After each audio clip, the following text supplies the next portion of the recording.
Hello guys, അപ്പോൾ എല്ലാവർക്കും നമ്മുടെ ഏറ്റവും പുതിയ വീഡിയോയിലേക്ക് സ്വാഗതം. സോ ഈ ഒരു സൗണ്ട് നല്ല രസമല്ലേ കേട്ടോക്കി?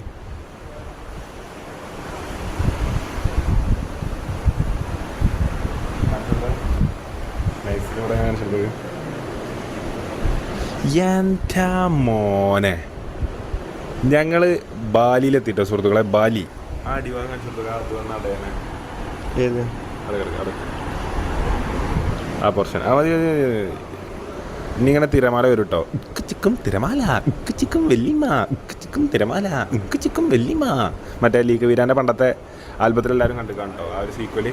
അപ്പം നമ്മളിപ്പോൾ ഉള്ളത് സീസ്കേപ്പിലാണ്, കണ്ണൂരുള്ള. ഇതാ കണ്ടോ, കാണിച്ചു കൊടുക്ക്. ചെക്കന്മാരെല്ലാവരും ഉണ്ട്. നമ്മൾ ഇന്നലത്തെ ദിവസം ആനന്ദകരമാക്കി. ചെക്കന്മാരല്ലേ അവിടെ നമുക്കൊരു സ്പെഷ്യൽ ഗസ്റ്റ് ഉണ്ട്, അവിടെ ഇരിക്കുന്നുണ്ട് കേട്ടോ. അവിടെ ഇരിക്കുന്നത് കുറേ ആൾക്കാർക്ക് മനസ്സിലായിട്ടുണ്ടാവും. ഇപ്പം ഞാനവിടെ ചെന്ന് കാണിച്ചത് ആരാന്നുള്ളത്. അപ്പം ഇതാണ് നമ്മളെ റൂംസ്, കാര്യങ്ങൾ. അമലേട്ടൻ കിടന്നുറങ്ങുന്നു. അമലേട്ടൻ എങ്ങനെയുണ്ട്? ഉഷാറല്ലേ? അടിപൊളിയല്ലേ? വിശാലമായിട്ടുള്ള കിടക്കാനുള്ള സൗകര്യമാണ് കേട്ടോ. വലിയ വലിയ റൂംസാണ്. അപ്പം നമ്മളിപ്പോൾ ഉണ്ടായിരുന്നത് ഗർബേറ എന്താ കലാഞ്ചോ എന്നൊക്കെ പറഞ്ഞിട്ടുള്ള റൂമുകളിലാണ് കേട്ടോ.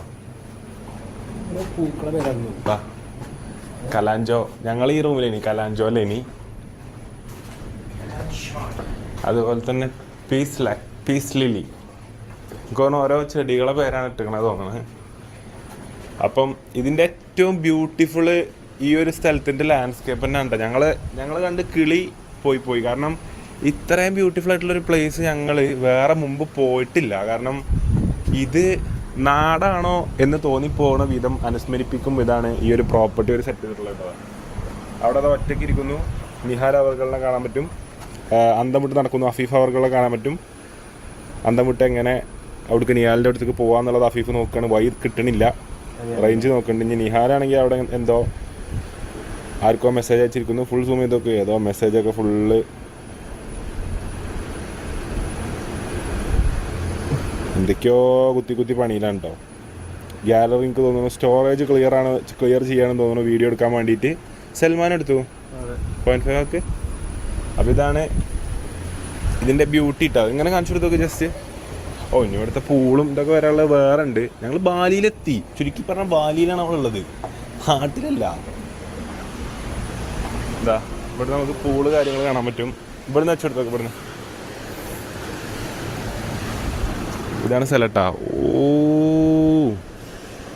What a beautiful property. Kannur, Thottada seascape Kannur. സിം പ്രോപ്പർട്ടി. നമുക്ക് ആ റൂം കിട്ടിയിട്ടുണ്ട്. ആ റൂമിൽ നമ്മൾ പോയിട്ടില്ല. എല്ലാവരും ഒത്തൊരുമയോടെ വേറെ റൂമുകളിൽ കിടക്കാമെന്ന് പറഞ്ഞിട്ട്. ഈ മ്യൂസിക്കിൻ്റെ സൗണ്ട് കുറച്ച് വരും. മ്യൂസിക്കിൻ്റെ സൗണ്ട് കുറച്ച് വരും. ഇതൊക്കെ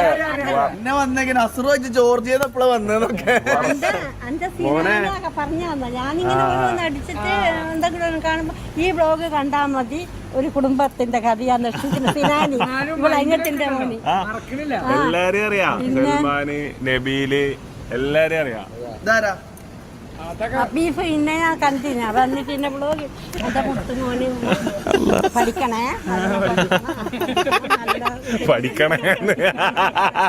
എനിക്ക് മടിയാ. നീ സ്കൂളിൽ പോകുന്നില്ല എന്നല്ലോ അവനെക്കൊണ്ട് പറയുന്ന പോലെയാ. പഠിക്കലും ചെയ്യും. അവനെ കൊണ്ടാക്കണം ഇപ്പോൾ സ്കൂളിന്. എല്ലാരും അറിയാം. ഞാൻ എപ്പോ കണ്ണൂര് വന്നാലും ഫസ്റ്റ് കാണാൻ വരും. നമ്മള് പരിപാടിക്ക് വന്നു കാണാൻ വന്നു. അന്ന് ഷാനു എല്ലാവരും നമ്മളെല്ലാരും ഉണ്ടായിരുന്നു. പരിപാടിന്റെ ടൈം ആയപ്പം എല്ലാവരും നമ്മള് ഫുഡ് കഴിച്ചൊന്നുമില്ലേനോ. നമ്മള് വീട്ടിൽ നിന്ന് സഫന്റെ വീട്ടിൽ പോയി ഫുഡ് കഴിച്ച്. അപ്പൊ ആ ടൈമിൽ മമ്മ അങ്ങോട്ട് വന്ന്, പിന്നെ ഇങ്ങോട്ട് വന്ന്. ഇവിടെ അടുത്ത് തന്നെയാണല്ലോ വീട്. ഇന്നലെ കണ്ട പ്രവേശി കുറുക്കനെ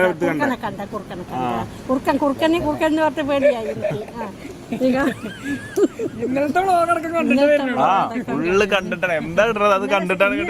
ശനീനെ വിളിച്ച് പറഞ്ഞ് സ്വിമ്മിങ് പൂളിൽ കുളിക്കുന്നുണ്ട്. അത് ഞാൻ കണ്ടിട്ടില്ല. ഈ അലൈക്കും അസ്സലാം മാമൂന് നിഹാലല്ലേ? എല്ലാരും അറിയാം മോനെ, എല്ലാരും അറിയും, എല്ലാരുടെ പേരും, എല്ലാവർക്കും എന്താ പരിപാടി. എന്നോട് ഒന്ന് പറഞ്ഞു നബീലിനെ എല്ലാരും കൂടി എന്തൊക്കെയാ ചെയ്യണത്. അപ്പൊ ഞാൻ പറഞ്ഞു നിങ്ങള് ശരിക്കും ആ റൂമിൽ പോയോക്കി ക്യാമറയിൽ ഇല്ലാത്തൊരു നബീൽ ആ റൂമിലുണ്ട്, അത് നിങ്ങൾ കാണുമ്പോ ഇങ്ങനെ പറയില്ല. എന്തെങ്കിലും ഒരു പെണ്ണുങ്ങൾ അടുത്ത് പോയിട്ടുണ്ടെങ്കിൽ നിങ്ങളെ കുറ്റപ്പെടുത്തുക. എങ്ങനെ ഒരു പെണ്ണിന്റെ അടുത്ത് വെറുതെ പോയിട്ടുണ്ടെങ്കിൽ നിങ്ങളെ കുറ്റപ്പെടുത്താ പോലെ.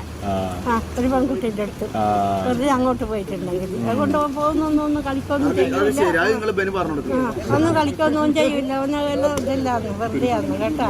എനിക്ക് അങ്ങനത്തെ കുറ്റത്തോടൊന്നും ഇല്ല. നീ അങ്ങനെ ഒന്ന് കുറ്റപ്പെടുത്തിട്ട് പറയണ്ട കേട്ടാ. അതായിരുന്നു അതിൻ്റെല്ലോ പറയണത്. ഓഎന്താ പറയണത്?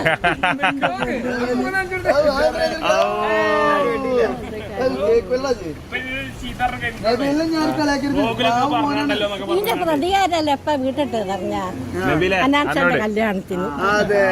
പിന്നെ എന്താന്ന് പറഞ്ഞാല് മാലയ്ക്ക് വലിയ എന്തെങ്കിലും കെട്ടിക്കൊടുക്കേണ്ട എടുത്തിട്ട് പോന്നിട്ട് അതിന്റെ സമയത്ത് പറയാൻ എന്താ ഇതിന്റെ പ്രതികാരൊക്കെ അന്ന് നിങ്ങൾ തീർക്കണം. അന്ന് ഇറങ്ങാൻ പറ്റില്ലല്ലോ, വാസിലൊക്കെ നിന്നോല്ലേ.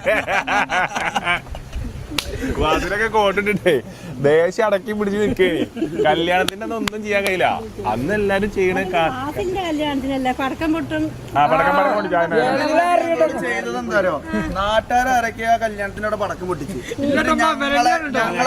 ഞങ്ങളെ ചീത്ത പറഞ്ഞു, കല്യാണം കഴിഞ്ഞിട്ട് അടിച്ചു, പൊതിരെ തല്ല, കൈ കെട്ടിട്ട് തല്ലി. അതിലൊരു വീഡിയോ എപ്പോഴും ഉണ്ട് അവിടെ. സ്റ്റേജ് കയറിയപ്പോഴേ ഒന്നും പണ്ടാറങ്ങള് പറയൂല, മനസ്സുകൊണ്ട് പറയൂല. മോനിക്ക് അനാൻസാണ് പറഞ്ഞാൽ ചെയ്ത